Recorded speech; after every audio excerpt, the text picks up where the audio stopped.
Konnichiwa. Hello, everyone. Welcome to 100 Proof. I've been getting so much shit lately, Derek, for my Japanese attire. Dude, you look good. Lean into it. You're looking very fresh, very clean these days. Sam, good to see you. What's up, man? We're all just insecure that we're dressed so basic and you rock out that Japanese attire. You look awesome. The thought crossed my mind and I asked you if you were working with a stylist because you've looked so good these last couple of weeks, man. But the fits are fresh for sure. I appreciate that. Welcome to 100 Proof. This is the show where we talk about all things NFTs, and we got a lot to talk about. Well, not that much, but we got some big, impactful things to talk about. One thing that we should definitely mention right off the bat is that we had a big, long, hour-and-a-half discussion at Proof about our future. And so this was a big thing that we did for the Moonbirds community, but it really was the entire Proof ecosystem, kind of setting that North Star for who we want to be when we grow up, talking about our mission and vision. And, you know, it was a lot of work. We recorded for over 2 hours, Justin and I, and Mal cut it down to like an hour and a half, because we wanted to tell the entire story and the entire arc of this new leaning into art and having art be the central reason, the reason why we get out of bed in the morning and what we want to represent within the Moonbirds. So the TLDR is that a couple things. If you don't feel like sitting through an hour and a half long presentation, we don't blame you, but the link is up on our Moonbirds account. You know, the TLDR is that Moonbirds are, you know, now classified as the art collector's PFP. And so what does that mean exactly? We've been messing around with the Moonbirds art for a while. Like, it's been on chain, fully on chain, and we've been changing out backgrounds based on what you hold in your wallet. So if you had an X copy, you know, get a custom X copy background. And so we've always, like, our core DNA at the beginning of Proof was always about launching with art. I mean, that's what the Proof Collective launched with, and it was what we love so much. I mean, Derek, you remember those early episodes of Proof, you know, having Snowfro on back in the day, and Beeple, and, you know, talking to Tyler Hobbs early when Fidenzas were next to nothing. Like, you know, this was my favorite thing to do, was to interview these artists and talk about their great art. And so leaning into that superpower, you know, that like the Grails type show that we did, is, I would say, was one of our superpowers. Really highlighting and telling the stories, creating a platform for artists to talk about their art has always been something that we love to do as creators here at Proof. So, you know, basically what we're saying is that a lot of the Proof Collective, what it has been, you know, this Serious 1000 group of serious collectors, a lot of what we've done for them, we're now going to extend to Moonbirds. And so, you know, when people think about, you know, how do you do drops and extend art to Moonbirds, there's two ways you could really frame it. One would be, okay, Justin just designed some new traits, you know, add some golden wings on the back of a Moonbird, or, you know, some new gear for a Moonbird. That's not what we're talking about here. What we're saying is that if you hold a Moonbird, you will have access to, like, the absolute best information in terms of all the research, the great work that Sam does, you know, all of the exhibitions that we're going to be doing for Moonbirds. And it's going to be real art. It's not going to be us going to artists saying, hey, artist, could you create like a reinterpretation of a Moonbird for us? Like, our community will love that. Like, that's not it. What we want to do is find the next Snowfro, find the next Tyler Hobbs, find the next X copy early on, do drops for the Moonbirds, and then have them be able to participate in those. And so that's our new unified mission and vision for Moonbirds. The Proof Collective, we've always said, was a 3-year membership. So what's going to happen is at the end of 3 years, nothing is changing for them at all. So all the benefits remain the same. At the end of 3 years, they're going to transition into Moonbirds as well. We have a working title for them right now called the Elders. There'll be a new designed 1000. So the total collection of Moonbirds, like this will be the main collection of 10,000 plus the 1,000 that get converted after that 3-year membership ends, which is a little less than 2 years from now.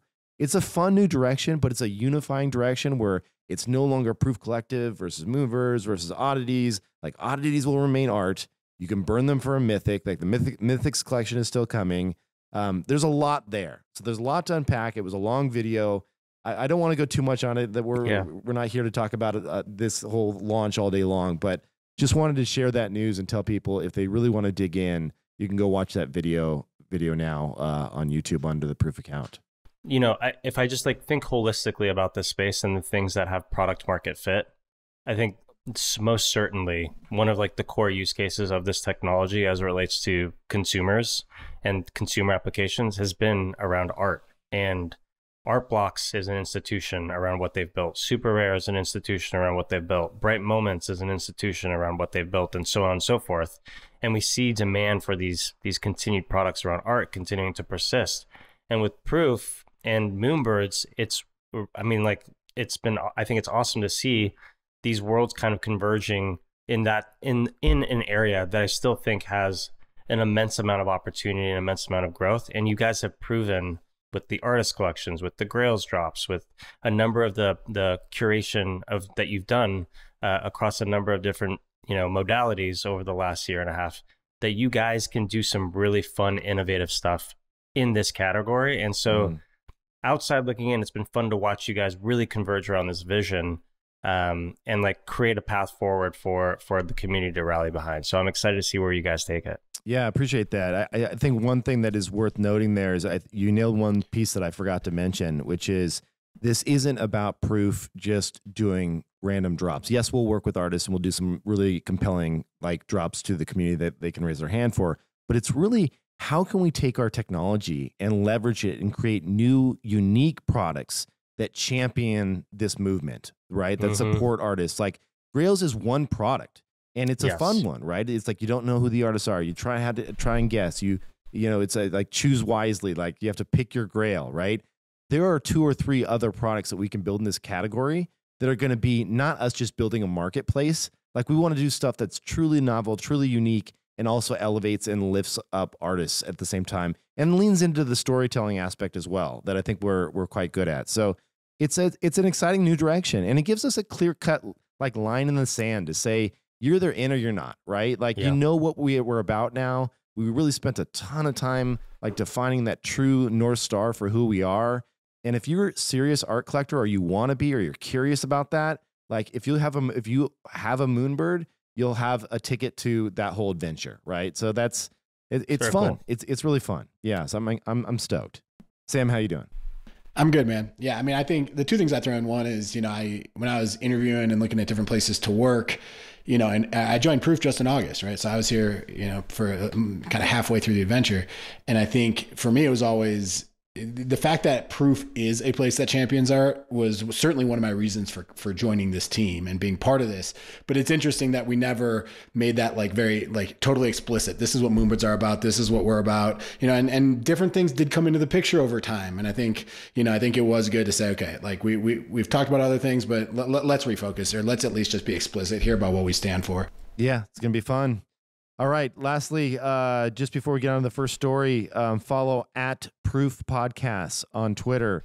This is a place where you'll just get notifications when we drop new episodes. So 100 Proof, our profile series, Sam's Proof NFT Daily Countdown. It's awesome. We don't tweet about anything else on this account. So if you follow it, you turn on notifications, it's like, boom, you get the content every day. You get the push to your phone. You can tune in. And I'm a fan, Sam. I watch your show all the time, man. I do too, dude. It's the best so show in NFTs. It's the best show in NFTs really right now. Because it just gives me, I need to know what's going on, and I don't have the time. And Sam spends way too much time making this so we can enjoy that. Sam has put the industry on his back at this point, and I feel for you, bro, but like we all are very grateful. I appreciate it. I think for me, like working a lot on something I enjoy and something that people notice and has impact is kind of just the North Star. So and today I didn't even set an alarm. I just woke up at 5, came, got it done, drank some coffee. So yeah, I'm making it work, but this really is kind of the type of stuff I love doing. And huge thanks to you guys for giving me that platform, but also to Mao and our entire team. Because can't wait to see what you do with this show over time. Because I know. I'm curious to see where it goes, because I think I love how you're like doing. You've kind of changed a little bit in that you're doing the overarching stuff as well as mentioning some of the top sales and kind of throwing in some cool stuff. So it's not just about all data all the time. Like you're getting some real additional like alpha in there that's really interesting. And if you watch 5 of your episodes and burn them, they'll turn into a unique NFT. Exactly. That would be That would be next level. I was just big. kidding, everyone. Please don't go Get those co-ops going. One of the coolest things though is that a lot of the artists do DM me now. I feel like I've just started to build relationships because they see how I'm talking about them, and I want them to help shape that. You know, if I'm saying this piece sold for 7 ETH yesterday, learn about this artist. I want that artist to tell me what is interesting about their work. I can figure it out from looking online, but they tell it the best. So that part's been amazing, getting to know so many artists and help tell their story. Seeing you do the proof episodes that are outside of this and the artist interviews, it's so nice because, you know, now we can tag team that effort. Like I'll find a really interesting artist where I'm like, I love this artist, I want to go do it. And we do a deep dive and you can do the same thing. And, you know, maybe one day we'll get Derek to do the same thing when you find really interesting artists that we want to bring on the show. So, all right. That's the account to follow. Web3 gaming, it seems it's back. It's picking up in the news, back in the headlines. Picking up. Let's go. CT pinged this. Corporate Trash pinged this one for us. But MetaMask had an announcement yesterday. It was actually part of a more global announcement by Unity. MetaMask in particular has an SDK in the Unity asset store that allows developers to seamlessly connect their games into the Web3 universe through MetaMask. So be able to kind of start accessing this trust minimized database through their games. It's a big deal. I mean, people have been building on the Unity tech stack. It's a dominant force in immersive environments, and Pokemon Go, Beat Saber, Among Us, Call of Duty. I mean, the list goes on and on. Dude, across mobile. Mona is based on this. Mona is... I don't want to plug one of your investments. No, Mona... So we can talk about Mona, but they took a very opinionated stance on how they were going to build their Web3 immersive environment technology across AR and immersive environments and VR. They came out of Magic Leap and they've, you know, battle tested, road tested, all of this stuff. And they knew they wanted to build in Unity and the Unity tech stack for a variety of reasons. But not for least people that which, don't know what that is, they're basically the back end that powers a lot of these metaverses that we're starting to see appear. Tom Sachs' Rocket Factory. There's just been a handful of that I've heard directly from the CEO that we can't mention yet because there's some really interesting art projects that are going to be appearing in this world. So I'm pumped. Yeah, that's Monaverse, MONAVERSE.com. There's some really exciting AR immersive environment live streaming stuff that's happening inside of Monaverse. These guys are just technical wizards and have been building quietly for the last year and a half, and some really exciting partnerships and announcements are starting to happen in their Monaverse tech stack. So keep an eye over there.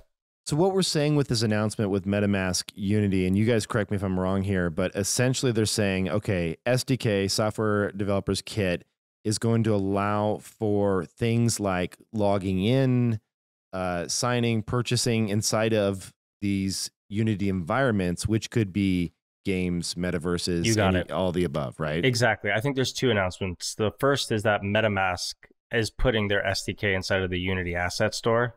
And the second announcement is that Unity itself is making an opinion on actually the Web3 universe of stuff and creating an asset store that is compatible in two directions with the technology and the innovation that's happening in Web3.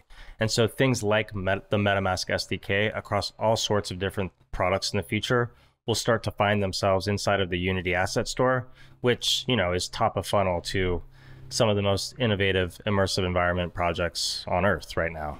And so this is the kind of thing that you want to see. Like, it's the unsexy picks and shovels infrastructure developments that are required to really make where we're going like a reality. So I love seeing announcements like this. They get buried, like they're not like flashy, but these are like the things you want to see get built in order to like bring in the next 10 million users. I have a tough question for you, Sam, and for you, Derek. This is a hard one. I use MetaMask. It's my primary wallet. It sucks. It's like the user interface is horrible. It is really bad, right? And like I use a bunch of now, of course, wallet protections on top of these, like, you know, Stello and Pocket Universe and you know, Wallet Guard, even though it doesn't really sit on top of MetaMask. But like, there's like, it reminds me of when. Do you remember when there, all of a sudden these competitors came out to OpenSea? When Jim came out, and you were like, oh wow, like way better interface. Like, why didn't OpenSea develop this a long time ago? I feel like MetaMask is in that situation where you're like, what the hell are you doing? Like, why has this interface remained so clunky, so confusing? It's just bad. I understand the tech's good. Like, it's solid, but the interface is horrible. Do you guys agree with that? Like, what's going on here? You go first, Sam. You know, I'm sitting here trying to think about what you're saying, and I think I'm just so used to it at this point that I'm like not even thinking about how it should and must be better because we are used to it. But I mean, a lot of Web3 and a lot of decentralization does lead, you know, I think Web2 and user experiences often, because of that centralized factor, allow a company to own a whole ecosystem and to really build products that I think we're more used to. And I think there is a piece of it, which I think is that. But one thing we're seeing with Blur and OpenSea right now is just that monopolies and people who, you know, monopolies tend to not feel that fire to constantly change and optimize for their users. And I wouldn't be surprised if that's happening here, but I mean, there's still no way to view my, I don't think I can view any of my NFTs inside of MetaMask, right? Like, that's not even a thing still. I think that's like, correct. What's going on? No. Right? So here's what I'll say. I'm not an investor in MetaMask. I'm a longtime user of the product. I have two opinions. The first is they have built an amazing network effect around the MetaMask product as it relates to like the browser extension wallet layer. Like, they are king. The product itself, to your point, Kevin, is like, you know, virtually unusable for new folks. Like, there is a non-trivial onboarding time whenever I'm trying to teach somebody about, you know, what it means to have private keys and creating a browser extension wallet and then using it and sending transactions. And the actual UI of MetaMask leaves so much to be desired. I do think that it's possible that the browser extension wallet ends up becoming abstracted away at the application layer in many ways. And maybe it ends up getting abstracted into the browser itself over time. I think Brave's doing that.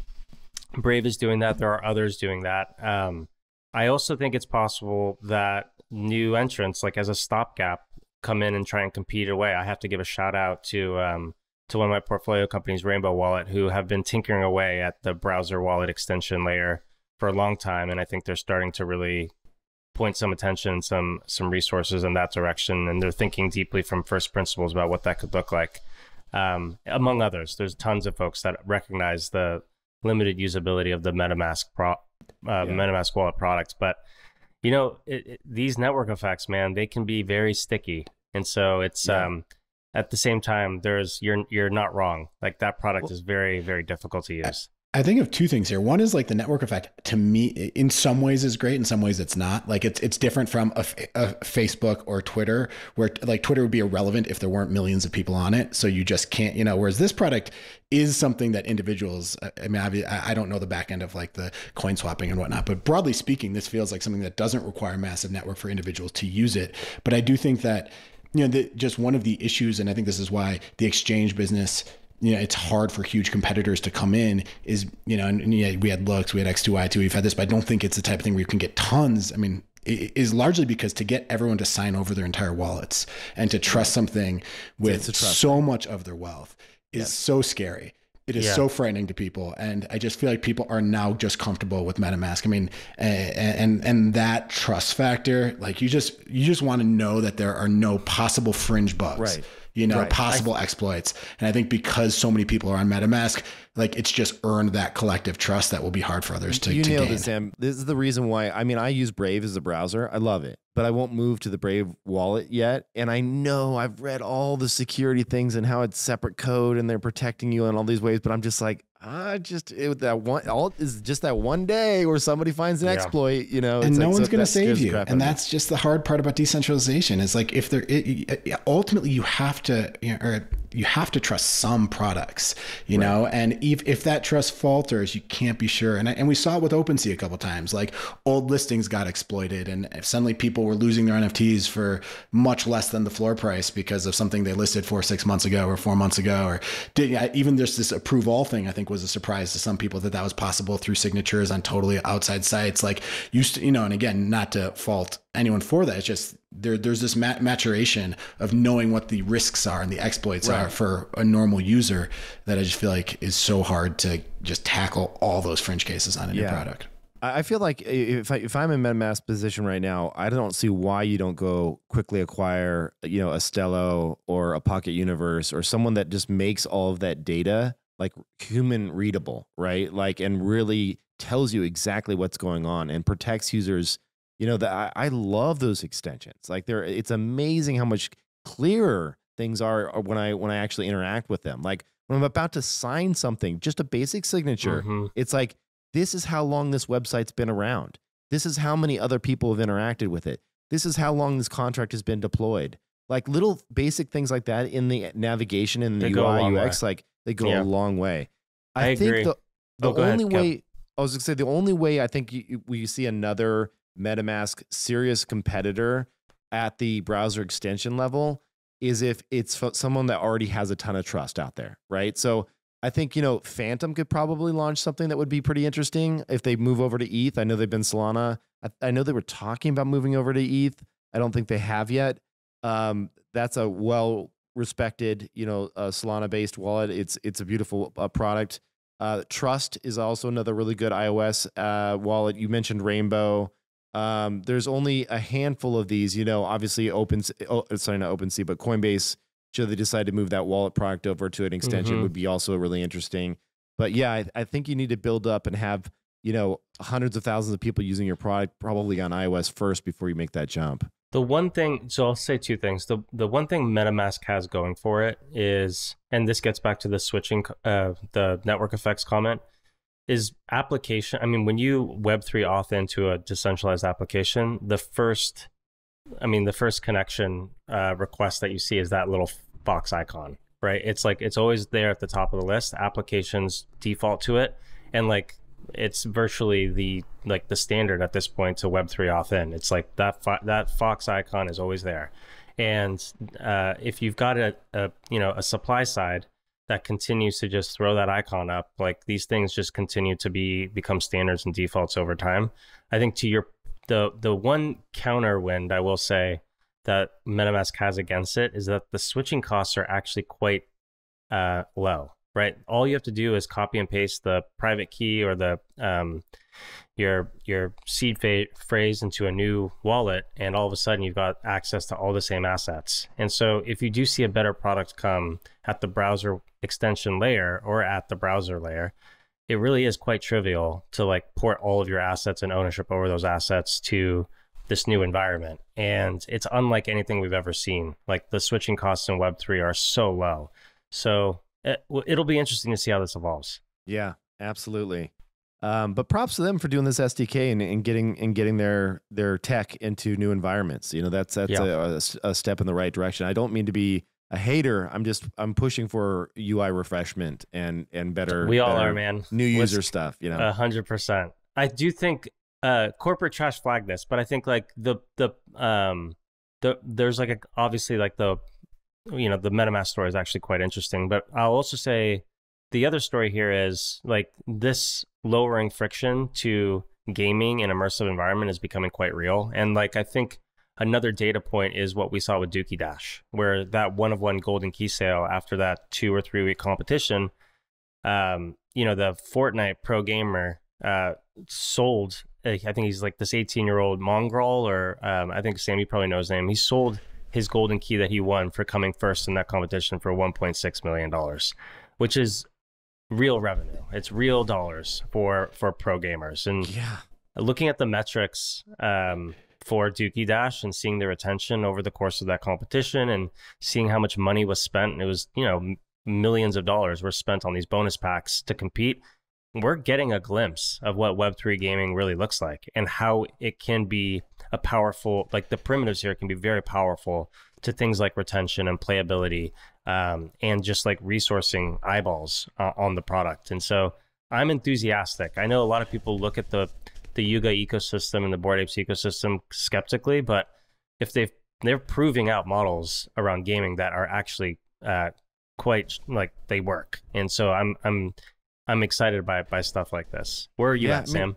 In a lot of ways, I do agree. I think that this This is largely about just the Yuga ecosystem, just having so many people who just, yes, some people are skeptical, but the people in that ecosystem love that brand.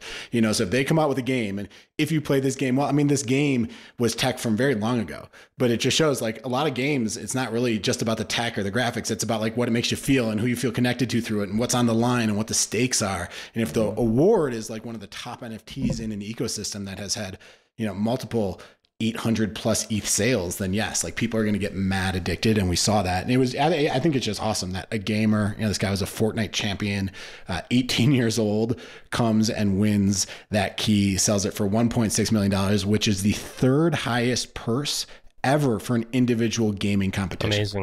Amazing. So if you compare it to all these intricate ecosystems just around games, it's like this Dookey Dash game got the third highest, and he could have got more. Memeland had bid 990 ETH. Memeland with their treasury likes to go buy Yuga. They bought 8 apes. They wanted to buy this key with their treasury. And then the next minute he sold it for 1,000, and Ray never got the look. Ray, the CEO of Memeland, never got the look. Say, hey, I got a bid at 1,000. You can buy it for 1,200. Do you want it? He never even got that look. So this was like a prearranged deal. I am sure he could have got more money, based on those facts. So yeah, it's, and I think gamers are seeing it and saying, whoa, you got to be saying like, this is crazy. Like there has to be more here. And I'd be curious to see if more projects are going to start pumping out games. And, I don't think there's only, no one's going to be a Yuga, but it's a fun model. Like get people united. I think this is a great example. I think my bet is that this year is going to be about purpose for a lot of projects and defining the lane that they operate in. Like it's so clear to me what Yuga does and what their superpowers are, right? We're trying to do that at Proof now and leaning into art and what we believe in and what we do so well with the Proof Collective, and now extending that to Moonbirds. I think we're going to see somebody tweeted about this morning where they were like, I see D-Gods as being that D-Gen play, that like the D-Gen PFP, like that type, so everyone's going to have like their little lane of things that they go after. And those are micro communities, right? Those are communities. And if you're into that environment or that, and you want to play more of these games, by holding an ape, that's going to give you a ticket to that, right? And so I think that's a pretty powerful thing. I'm curious though, this Dookey Dash 1 of 1 golden key, what are the benefits of that key? All the Dookey Dash, everything now, every sewer pass now has a number on it, which reflects the score that you got for this next NFT that's coming. So so I think the Dookey Dash will be the 1 of 1. I'm sorry, the golden key will get you the 1 of 1 in this new collection that's coming out for Yuga. That's my sense. And just kind of building a little bit on what you just said, Kevin, I think, year one of, there was this PFP rage, first Yuga came out, your first Bored Apes came out, in January of last year, Azuki, Doodles was, I guess, in October, but Clone X, Moonbirds, all kind of within an 8-month rage came out. And in that beginning period, it was kind of about building the ecosystem. You drop beans and suddenly your floor price rockets. Oddities helps Moonbirds. That was all. Mutants. And ApeCoin and all that stuff. And I think the community came together, I guess, in the summer last year and said airdrops kind of don't work anymore. Like it dilutes supply. It's just more of it's just more that goes to the same holders. It doesn't bring ETH into the ecosystem. We got to figure out what the next step is, and and I think that's what you're talking about here, Kevin. Is like, okay, we know that free money game is hard. I don't think it's gonna.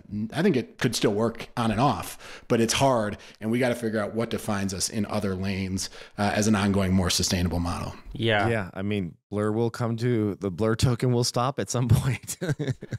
I think that. I think this is a really astute point. Like, we found that tokens are really amazing at bringing communities together, and tokens can be digital objects, they could be NFTs, they could be unique art, they could be PFPs, but they're really great at incentivizing communities to come together. And I think that's what happened over the last year. And I think we're now at a point where a lot of these communities that have built these, this fandom around the project are at this existential point of, okay, we've done the community formation part. How do we do the revenue generation part? How do we do the business model innovation of the part? How do we take the resources that we have now, these communities, these assets, this intelligence on the market, and point it towards singular opportunities? And what we've seen over the last 2 months is that projects are taking a point of view on what they want to do, whether it's, you know, the pudgy penguins are pointed towards being like the Hasbro or the toys of Web3, or we see, you know, Moonbirds and Proof really focusing on, we want to become an institution of art similar to some of these other institutions. Or we see, you know, a Yuga that's like, we want to build out immersive environments in these games for our holders. I think we can look at, you know, all of these different collections that are now starting to point. I mean, Doodles just released their roadmap like an hour ago, and I was looking through it, and they want to build a music studio. They want to build an entertainment brand. And so everyone is taking these scarce resources and these communities that have aggregated around those resources and now starting to point them in these verticals that hopefully can, you know, start to compete against the incumbents within those existing verticals in Web 2 and over the last 20, 30 years. And it's really good. It feels awesome. This is a very exciting time to be in Web 3 because I feel like there's now this renewed sense of purpose and clarity. And, you know, these resources, these massive stockpiles of resources and communities that exist across all of these verticals are now getting very scoped and pointed in their purpose. Yes. And I'm excited to see the value creation that happens here over the next 12 to 18. It's funny when you said it that way and you laid all that out, because in my mind, like when its number go up and it's just like you're looking at floor prices, no one even cares about purpose. You're just like, Bob, that's going that direction. I'm going to hop in, right? Yeah. And now that we've had this balloon deflate somewhat, you know, across a whole slew of different assets and different PFPs, the more they can get very specific about who they are and what they're doing, the more I can decide whether that is the community I want to join, right? When you just said that Doodles was getting more into music, you know, music-based NFTs, that's way more interesting than swapping clothes to me. Yeah. Right. Like that's something I can like, oh, I'm into music. I want to learn more about what that is all about. Right. So yeah, I'm excited for all these projects. It's going to be fun to see, and hopefully we'll get clarity around a lot more of them. So yeah, totally. I mean, from a value unlock perspective, and like it gets back to the Unity announcement, we're seeing two things. We're seeing a sophistication around how these treasuries, how these resources, how these communities are going to point towards different verticals that have always existed to potentially disrupt them. But we're also seeing the infrastructure start to get low. I mean, the barrier around this infrastructure start to accept what's happening around Web3 ownership and Web3 assets and these trust minimized databases. And when these things collide in the right ways, like this is where massive amounts of value can get unlocked in tons of industries that have always existed. All right. Should we move on to the next story? Which one do you guys want to cover? Sam wants to talk about Bitcoin. He loves Bitcoin. Obsessed. Inscriptions, ordinals, Yuga Labs generative art on Bitcoin. It's all happening. What's going on, Sam? Yeah, I thought this Yuga announcement was pretty interesting. I mean, ordinals kind of had that massive wave, and we talked about it on the show, and then the kind of inscription dipped a little bit and then picked up again. You know, the ordinal punks, I think ordinal punks were always the headlines, you know, that just grabbed the attention because that was where the highest prices were. But after February 19th, I believe you've only had one sale, and that sale was kind of at, you know, at like 3.94 ETH, kind of at the lower range of, so that constant drip of like OMG headlines like kind of slowed down a little bit. But yeah, a couple things. I mean, the big thing was Yuga announced that they're putting 300 pieces of art into ordinals, and they're going to do an auction for it. And it's yeah, I thought the art looked pretty cool. It's made by the Yuga in-house art team, and kind of on the back of that, Bitcoin Punks did more than 1,000 ETH of volume in one day. You know, Bitcoin Punks has been kind of interesting because they completely cloned and copied Punks, but also they've done this. They've had the idea of making it all entirely tradable on ETH. So it's like entirely native to our ecosystem. None of the Google Docs to find buyers and sellers and then trusting a third party. Like they've somehow done it that way. But I think those are two of the interesting projects. I know, Derek, you have a couple that you have your eyes on that are coming out soon that like may have a bit more interesting provenance to them. But yeah, there's a lot going on there. Yeah. Here's what I'll say, and I'll try and keep it short. Like, I don't think Bitcoin as a recording format is going anywhere. Like, I think this inscriptions thing is super interesting in the sense that there are these real constraints to recording information, just pure information on the Bitcoin ledger.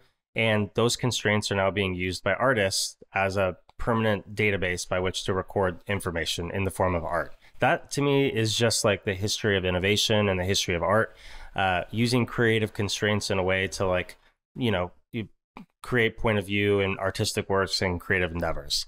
I think the thing that I have been less enthusiastic about is just like folks copying and posting old information onto this ledger. So like the CryptoPunks being ported over and just being, just put on the ledger, and then people trying to buy and sell them like as a momentum trade.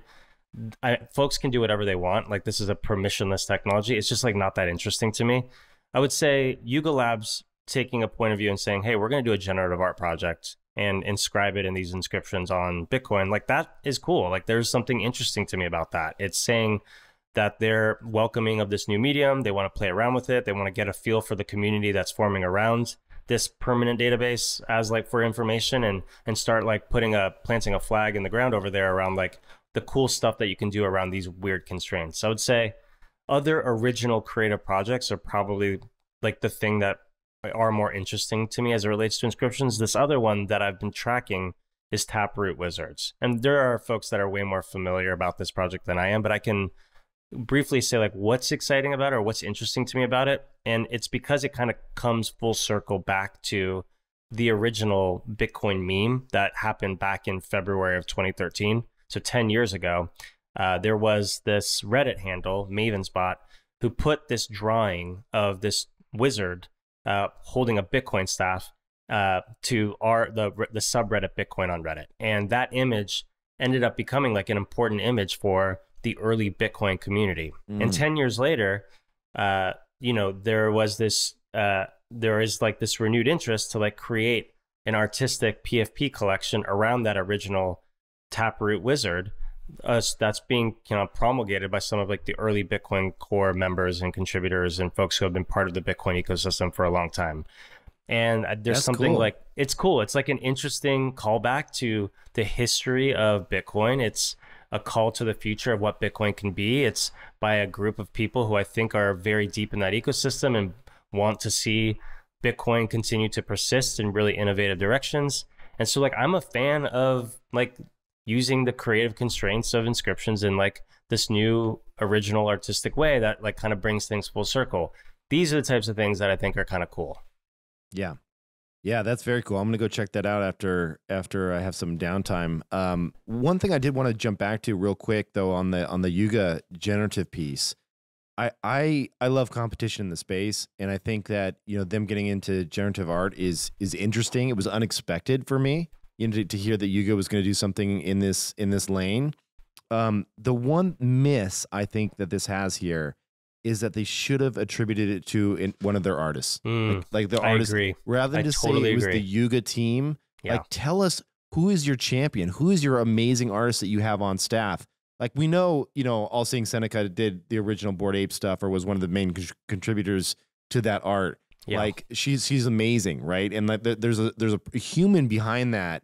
And with this, I'm just like, well, Yuga's put on a generative piece, okay, but like, I just want to know more, Yeah, I agree. I think there was a miss there by not really highlighting the actual author, the creator of the creative outputs themselves. Yeah, I have a question for both of you guys, just because you've been around for early days punks, early days Chromie Squiggles, and longer than I have. Is one of the things that's interesting to me here is you already have the community deciding in the moment what will be historic. Low inscription number matters. This collection matters.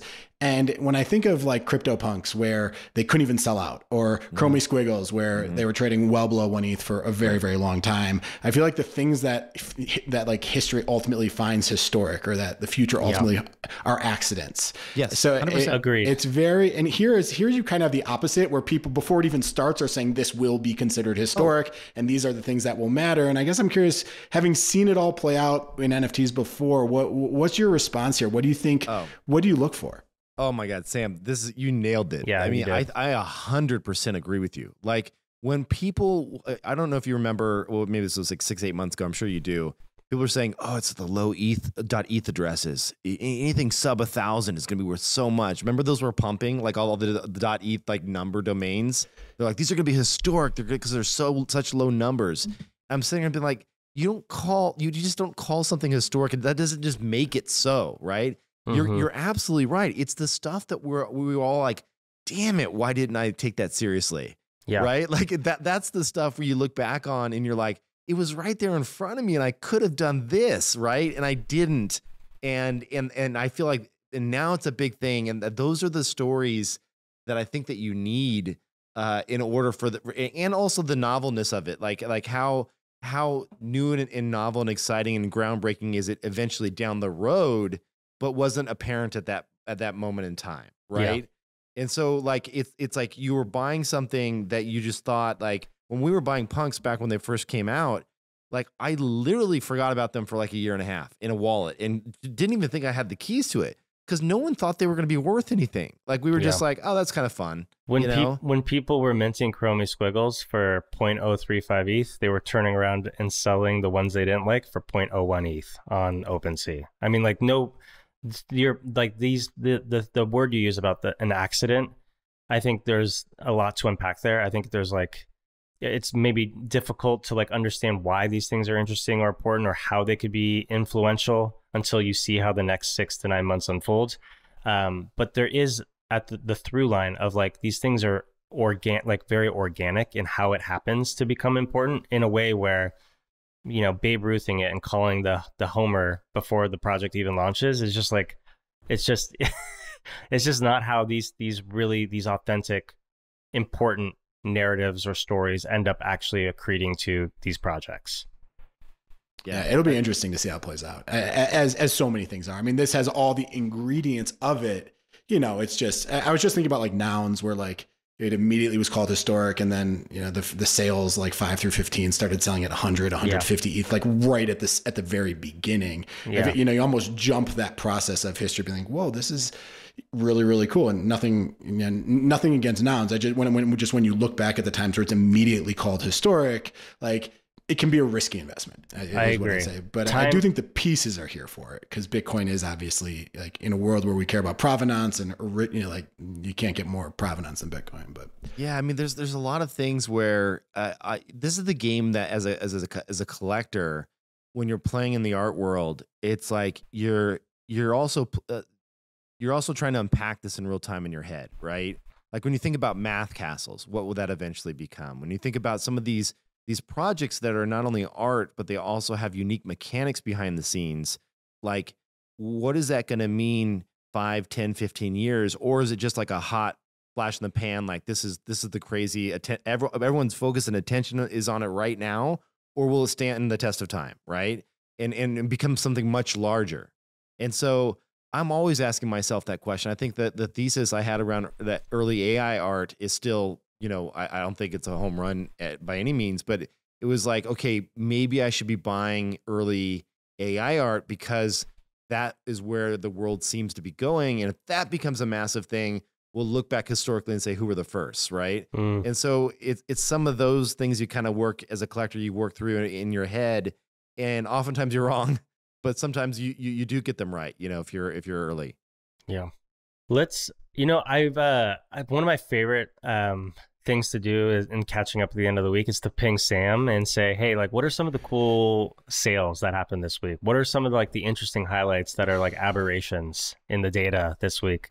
And Sam always has a great answer for me. So I don't know, Sam, what's going on, dude? Like you're looking at the numbers all week. What are some of the cool things that are popping up? I think one of the interesting trends that's catching my attention right now is all these big sales moving to AOTM and to the Vincent Van Gogh universe. And I know you have both been around for a lot of the super rare, where everything big was happening on super rare. But in the past week, you had Jake Fried have a sale for 100 ETH for one of one that didn't even get listed. Vincent Van Gogh bought it right away, and then they listed another one at 100 ETH reserve price. You know, he's never had a sale above like 75 ahead of this. Sam Spratt had a sale which didn't go to VVD, but he was one of the bidders. It was on AOTM and it was bought for 150 ETH. Joe Peace had a sale for 120 ETH on AOTM that VVD bought. So you just have all these like really big sales, really fantastic artists, but hitting new levels. You know, VVD is on his platform. He's often buying the pieces. You know, super rare. It's not rare. It's not infrequent for super rare to not have a single sale above 6 ETH in a day, which used to not really be, or at least in more exuberant times wasn't the case. But I'm curious, your take on kind of this movement across marketplaces, VVD's role, AOTM's role, how you see that evolving. Yeah, so I think what AOTM has done is like pretty stellar. I mean, they curated. I think there's the difference. Like they hyper curated, I think 25 or 30 artists those artists are not exclusively dropping on AOTM, but they certainly are dropping work there at some cadence. And that focus on hyper curation, it's about like 20 or 30 folks at this point, means that the quality is going to dictate the average sale price that happens on AOTM to be much higher, right? Like these artists have been picked because they are de-risked in many ways and have careers and bodies of work that have been established over years, if not decades in some cases. And so the output of that is a higher, average sale that happens on like a very hyper curated marketplace like that. Yeah, but I think it's if great. Christie's does a curated sale, right? Like they're just going to bring the best artists, and you see some great results if when they bring their clout. Like VVD has a following, people respect his opinion on things. It's the same thing with Cause. Like any of these people get involved with and say I'm supporting something and I have a platform for it. It just draws more attention, right? And people want to run with the winners, and VVD's had a great track record. So I think that helps. I agree. And then I think to your question about like, well, what happens to a super rare, for example, in that case, which a lot of these artists are also continuing to drop work on. I think super rare continues to become established and continues to establish itself as a great curated marketplace for one-of-one art. And that means not being as specific earlier on in career and like not limiting the platform to work that's been de-risked, but taking a point of view on the type of work that could actually thrive and persist and be important much earlier in the careers of those artists. And as a top of funnel, it's just a different approach, and they can, in my view, continue to crush it on that vector alone, which is finding and becoming a vertical marketplace for the next great one-of-one artist. It's interesting though. Tell me what your thoughts on this, Derek and Sam. It's like, I feel like if anything, over the last 12 months, like there were a couple bigs, like you were on super rare or like Foundation. There are a couple other platforms, Artblock's obviously a huge one, but there were a handful of platforms you could point to and be like, okay, that's where I'm collecting, right? That's where I'm going for my artists. And now you're just seeing like raw exposed contracts that you can mint directly from, right? Like we're seeing like, people don't seem to care as much about the platform like they once did. Does that feel right to you guys? When I tweeted out a chart that basically just showed super rare 1 week volume kind of at really low levels relative to where it's been, all my comments were about Manifold. It's just Manifolds. Yeah, obviously they're doing the open editions, but that's also where one-on-ones are getting minted. Yeah, that's what I meant by minting directly from the contracts. Manifold is slapped on a great simple UI on top of it, but it's largely a self-service platform, right? Yeah, I guess what I'll say to that is there are tons of artists, I think, and I wrote about this in the piece, but like vertical marketplaces are amazing for discovery. And if I'm a new artist or I'm an existing artist that's coming into Web3, or I'm a young artist that wants to build a career, I can't just, use Transient Labs or use Manifold, slap a UI on it and expect myself to find an audience. It just, unfortunately, it doesn't work like that in the information age. You really need to like pull different levers in order for a willing consumer, a willing audience to discover you. And one of the best places for discovery are these established vertical marketplaces that have opinions on specific categories. So super rare for one-of-one art, art blocks for generative art, and so on and so forth. And I guess like an example, a data point would be 0xDGB, who I'm a collector of. Kevin, you're now a collector of. They were launching work on their own for less than 0.2 ETH 5 months ago. I came across their work on Super Rare, became very enthusiastic earlier on in their career. I picked up a piece. They just got accepted to Sotheby's. Their actual Sotheby's auction right now is live. I just saw a bid come in for $16,000. And that's the kind of narrative arc that I think Super Rare will continue to, like the value they will provide as a place for collectors like myself or you, Kevin, to find great new talent, great new work that can run the gauntlet very quickly and establish themselves to maybe one day launch on Transient Labs and like have their own UI and be able to like engage with their audience directly. So I don't see the role of Super Rare or Art Blocks or some of these vertical marketplaces going away. In fact, I see them actually gaining more important in like being persistent in the value that they provide as more artists come into the space and it gets noisier. And so I do think the AOTM trend is awesome, and I want to see more granularity for different artists. I want folks to have options in how they communicate and build careers, but I don't think it detracts from some of the existing reasons why super rare is valuable or why art blocks is valuable, and so on and so forth. Yeah. It is one of, I'm always trying to think in this space when people say, what's the innovation that's changing everything? And I think early on it was like, we've removed galleries, and now it's just direct to consumer, whatever. And I don't think that's necessarily how it's played out. I do think like this role of curation is there because there's so much supply, and the curators, like in our world, in their world, the idea of a lot of people trying to make it and having kind of different platforms that curate for better or worse is just something that the marketplace has kind of grown to rely on because it's too hard otherwise to just figure it out for yourself. And I think that is something that we have here too. One thing that's interesting, I've had Terrell Jones, obviously, Grant Yoon, Claire Silver, a lot of these artists who've really had big sales on the Proof podcast. And for all of them, it does feel like first step, getting on Foundation, getting on Super Rare. Second step, VVD, Bat Soup Yum. It sounds like, Derek Edwards buying my piece. That it just feels like the steps that we see. That narrative is so consistent. And like Terrell Jones 2 years ago put a piece on Foundation, and it sat there for 5 months, didn't get a single bid. And then now he just had a Sotheby's piece sell for over $20,000, and he says a lot of it was VVD became a big fan. He got on Foundation first, and then Vincent Mendo started buying, and that was like a huge moment for him. But yeah, interesting to track those parallels with the real world, and also what the differences are. And I do think a difference here is people who can build natural community online can go onto Twitter and be personalities that just collectors in this space connect with. Those people can get rewarded. And I think that was a lot harder. One more example, Drifter Shoots. I sent the Drifter Shoots podcast to a lot of my family, and people, and they were saying, why does he do NFTs versus kind of gallery work? And I'm just thinking, for that person in that moment, this community like better leveraged his strengths, and he was able to build an audience here in a way he couldn't otherwise. But I do think it's a lot of the same factors that exist in kind of the normal world.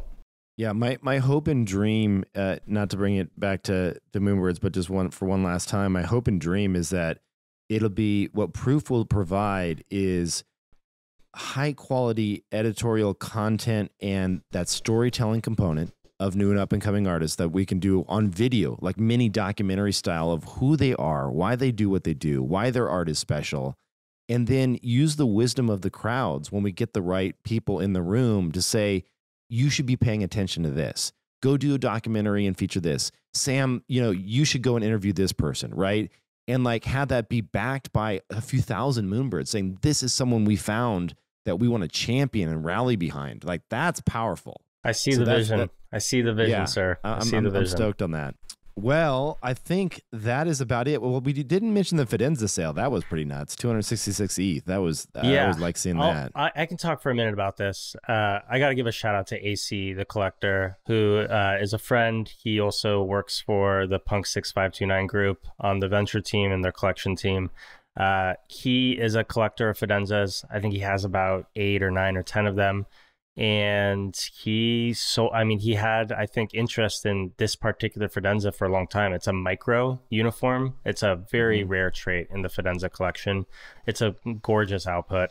And I think, he certainly could have sold this at a number of different times. I think there's been a demand for this specific trait for a long time, and he wanted to help establish, have a mark at, I think, auction for both Tyler Hobbs and for this collection itself, and so decide to do it publicly and have the auction process run publicly for this specific work. And it ended up printing, I think Tyler Hobbs's all-time high at public auction, and I think maybe even the collection itself the collection all-time high, I think, for Fidenza and for Tyler Hobbs.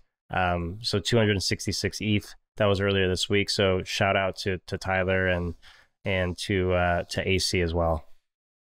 Yeah, I love Fidenzas. We're working on a custom Fidenza background for Moonbird holders. So if you hold a Fidenza in your wallet, you'll be able to have a little mini Fidenza behind you on your Love PFP, it. all fully on chain. When do I get a squiggle? Fun. When do I get a squiggle behind my bird? We announced that too. Oh, let's go, dude.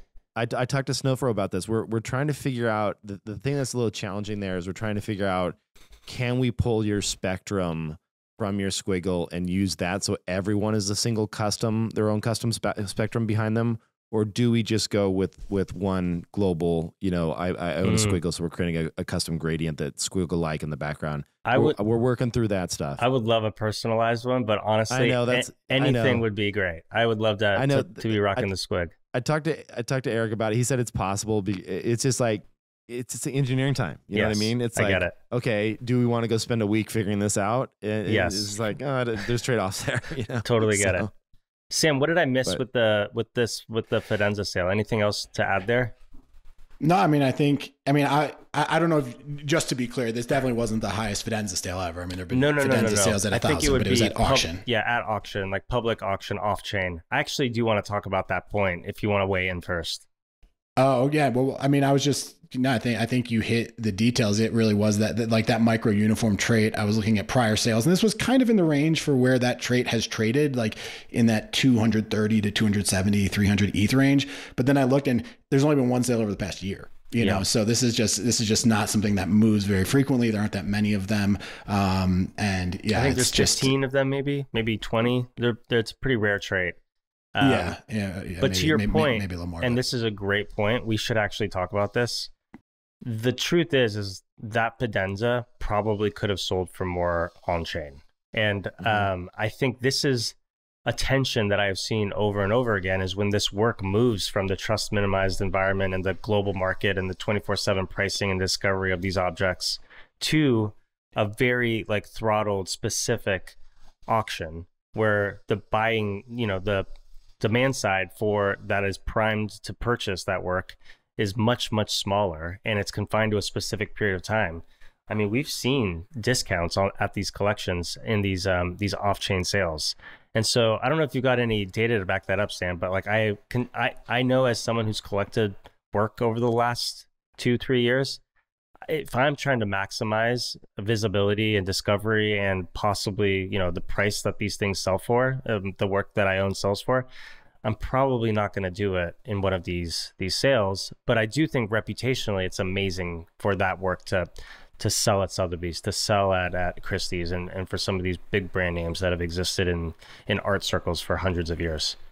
Yeah, 100%. I mean, it's one of those things where anybody who wants to buy this is checking a certain forum, and it's not Christie's. They're going, like, anybody who wants a Terrell Jones piece, who wants an OXDGB piece, they're checking super rare all the time. They know that auction format. And it's always funny when you see who buys on Christie's and Sotheby's. It's the same old characters who have a punk PFP on Twitter, and we see all the time talking about their work. It's just a new format. So much so that for my show, I'm trying to find representatives at Sotheby's and Christie's, because I don't even know how to track those sales that well. I have whole infrastructure in for how do I figure out where the interesting sales are happening. And I imagine that the buyers have the exact same issue. So I pinged Terrell Jones because his piece on Sotheby's went for 13.7 ETH. His last three one of ones have gone for 16, 17, and 24. Yeah. And he had to give Sotheby's 26% instead of 15% to Super Rare or whoever.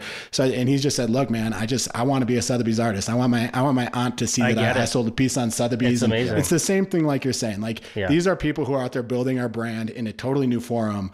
But I think for the profit optimizer or the most practical person, that format is yet to establish itself, and hopefully one day it does. But in this moment, like I said, the buyers of this art know where to get it, and they probably don't have Sotheby's on their regular tabs in the same way that they do go to AOTM, go to Super Rare, go to Foundation, check out my artists. I do think, and maybe one adjacent benefit, I actually really do want to hear from Kevin on this point too, but one adjacent benefit is there is a huge pool of potential buyers who have never bought work yet on chain. Yes. And there is something about going through the discovery channels of a Sotheby's and a Christie's to start tapping into the billions of dollars of wealth that looks to those forums for purchasing art. And so for AC, the collector, to say, I want this not to, maximize profit on the sale of this, but to continue to like build bridges to the traditional collecting world. Like, I have to like tip my hat, because I think that's an awesome move. Yeah, it's great for our branding. I'm just excited for the buyer to not be someone who I see on Twitter every day. Yeah. that will be like the we made it moment. Yeah, when you see things going at, when I see, these art exhibitions that are being held by Sotheby's or Christie's, and they are trading at times at a discount. There's these crazy premiums after the hammer hits, premiums that people are paying. It's just nuts. It's not what we're used to in this Web3 world, right? Yeah. But at the same time, I'm with you, Derek. Like, there's people sitting in that audience. There's people that are watching online that are traditional art collectors that have massive, massive multi-million-dollar collections. And they're like, oh, that's beautiful. Yes. Oh, wait, that's digital? That's an NFT? Like, tell me more. And it went for $350K. Like, that's interesting. Tell me more. Like, why did that's what we happen? want. Exactly. Yes. So, yeah. The more we can get those people, those collectors to say, hey, maybe I don't know how to custody this. Like, I have a feeling that Christie's and Sotheby's is going to turn into a custody house for a lot of Very NFT. Interesting.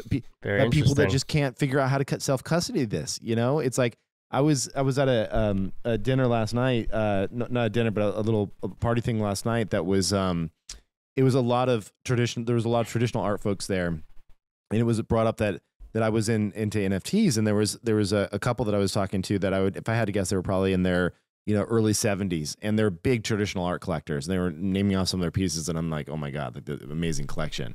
And the number one thing is, like, they just like, I don't even know how I would hold that. Yeah. Like, how do I get that, right? It wasn't whether or not they would spend the money or whether or not they thought the art was beautiful or not. It's just like they just didn't even know what to do, right? And so Christie's and Sotheby's is going to play a very important role in this bridge building that needs to happen. Super interesting point. Yeah, security and stuff is such an issue, but yeah, no, the branding and like you said, it's all good, and the way I found out about the Fidenza sale when I need to find it was I Googled it and I got sent to a tweet by someone who works at Wall Street Journal who was writing about our space, so that's kind of just a case in point, it's these people who write about the traditional art world are writing about us. So that's all awesome stuff. Awesome. Well, guys, great to see you. Fantastic episode. Always a pleasure to hear your insights and perspective on the whole space. And let's get together again soon. Let's go. Great seeing you guys. All right, that is it for this episode. Thanks so much for tuning in. If you would like to help us out, head on over to proof.xyz and click on the reviews button at the very top and leave us a 5-star review. Thanks so much. Take care.